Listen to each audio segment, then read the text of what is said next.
Good day, grade 3 pupils. Welcome to our lesson for English 3, Quarter 2, Week 1, Day 2. Our topic for today is sentences, sight words, and VCV patterns. Before we begin, please don't forget to like, share, and subscribe. Thank you.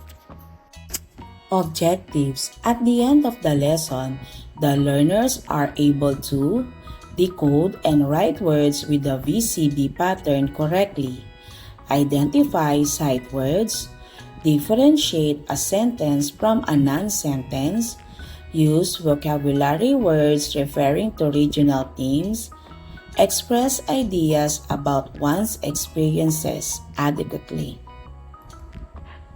Activating prior knowledge. Let's think back of the story of Apo. Apo has a God-given talent, and sometimes a gift can also be called a present. Look at these two words, present and talent. What do you notice about them? Correct. They both have two syllables. These words follow the VCV pattern. That means vowel, consonant, vowel. V for vowel, C for consonant. Now listen closely. There are two ways we can divide VCV words. Some are called tiger words and some are camel words.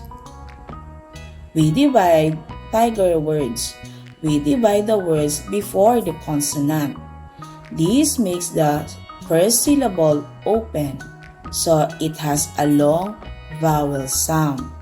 Example, tiger. The I is long because it's open. Camel words. We divide the words after the consonant. This makes the first syllable close, so it has a short vowel sound. Example, L.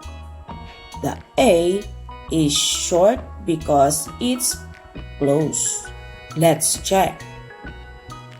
Present is a camel word. Talent also a camel word. Next time you see a VCV word, try to see if it's a tiger word, long vowel, or a camel word, short vowel. Lesson purpose intention. Today, we will learn about VCV word patterns, regional themes in text sentences, and non-sentences and sight words. Lesson language practice. Class, today we will practice reading some words together. Sight word practice. First, I will read the words to you. Then, I want you to read after me. Take, every, old, by, after, think, let, going, walk, again, may, stop, fly. Very good. Now, let's read some special words we saw in our story. These words follow the VCV pattern. That means vowel, consonant, vowel. Let's read them together.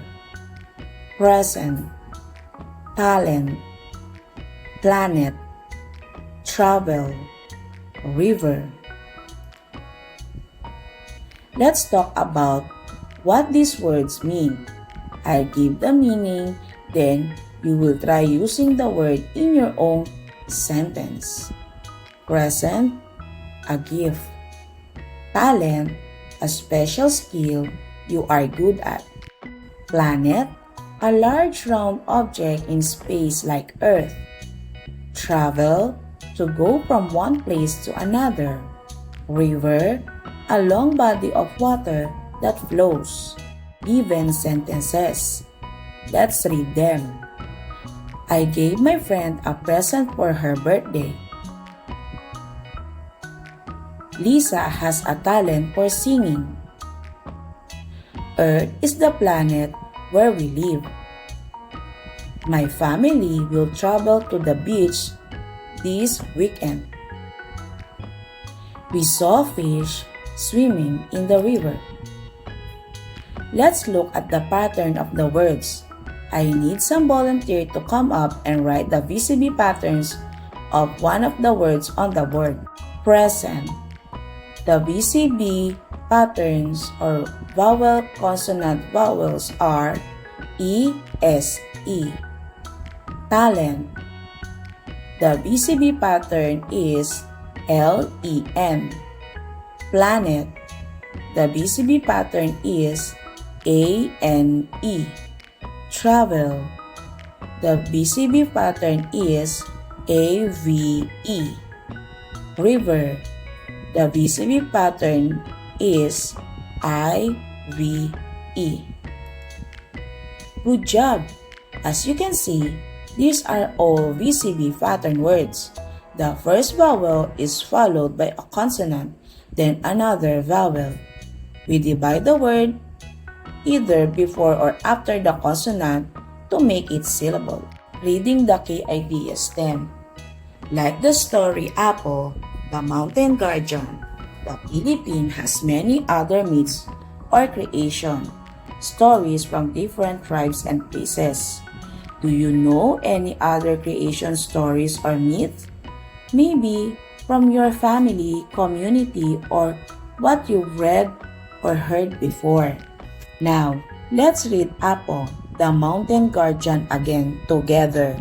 This time, listen carefully and look at the important parts of the story. Apo, a giant guardian. A long time ago, the gods made a noble giant named Apo. He was a kind and wise giant. The gods traveled to earth with Apo and gave him the whole world as present. This land is where the plants grow and rivers flow. Please, take good care of them, the gods said. These animals are my creations. Please, be good to them, the gods continued. That is the moon. It will give you light at night, the gods spoke while pointing at the skies above. Those are the stars and the planets where other gods live. Please, call them if you need help, the gods said and left. Apo helped everyone and lived with grace. The people hope he will save them from harm and keep their homes safe using his talents. Let's look at these two lines from the story. A wise giant while pointing at the sky. Now let's think. Do you think these examples express a complete thought? That's right. No. Is there something missing in these phrases? Yes, we don't know who is doing the action or what happened. What can we add to make it a complete sentence? Correct. Apo is a wise giant. He stood still while pointing at the sky.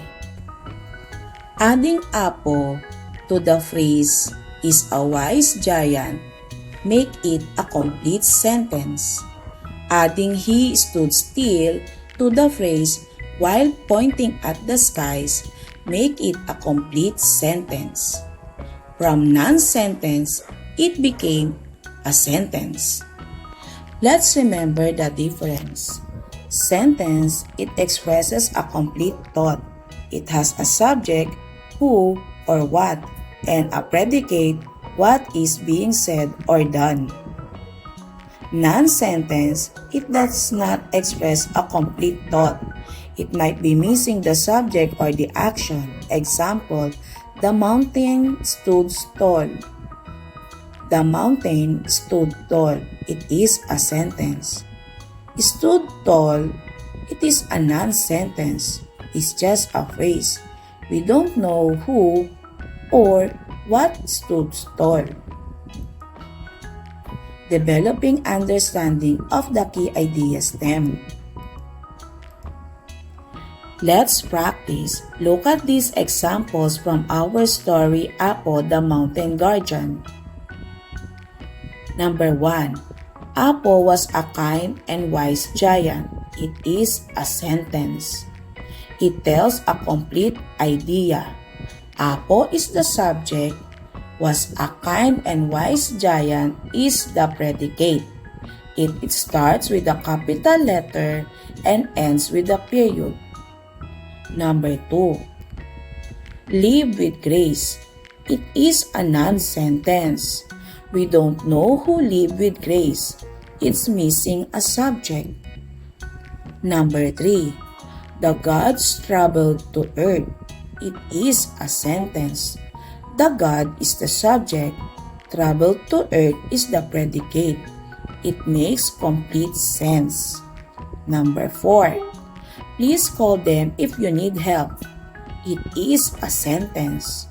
This is a complete command. It tells someone what to do. It has an action and a clear meaning. Number 5. My creation. It is a non-sentence. It's just a noun phrase. It doesn't tell us what happened to the creation or who made them. Now, let's look at two sets of words. Tell me how they are different. Set 1. An eagle. The gods made, pointing at the sky. Set 2. The God showed him the whole world. The sky began to rise. Apo saved them from harm. What do you notice about set 1? And how is set 2 different? Correct. Set 1 has non-sentences. They don't tell full ideas. Some are missing a subject or a verb. Set 2 has complete sentences. Each has a subject and a predicate. Starts with a capital letter and ends with a period. What makes a sentence? It must has a subject. It must has a predicate. It must start with a capital letter. It must end with a punctuation mark. And it must expresses a complete thought. Deepening understanding of the key idea stem. Instruction. Read each group of words. If it is a non-sentence, rewrite it to make a complete sentence. Use a capital letter at the beginning and a period at the end.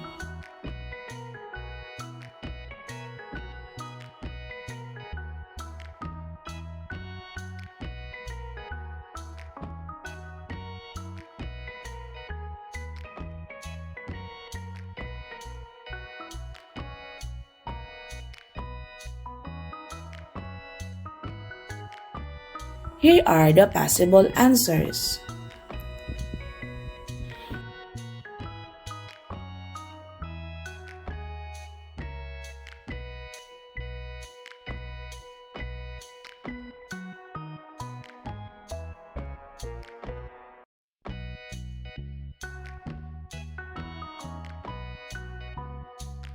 When we write or speak in complete sentences, we help others understand our thoughts better. Always remember, a sentence has who and a what, and it tells a full idea. Making generalization. Complete the sentences.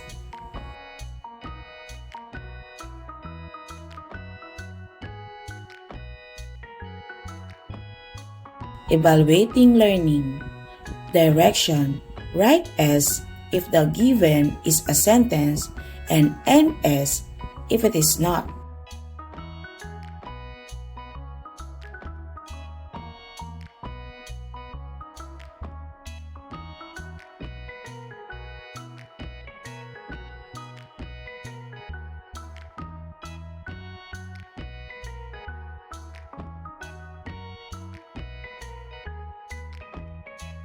Here are the correct answers.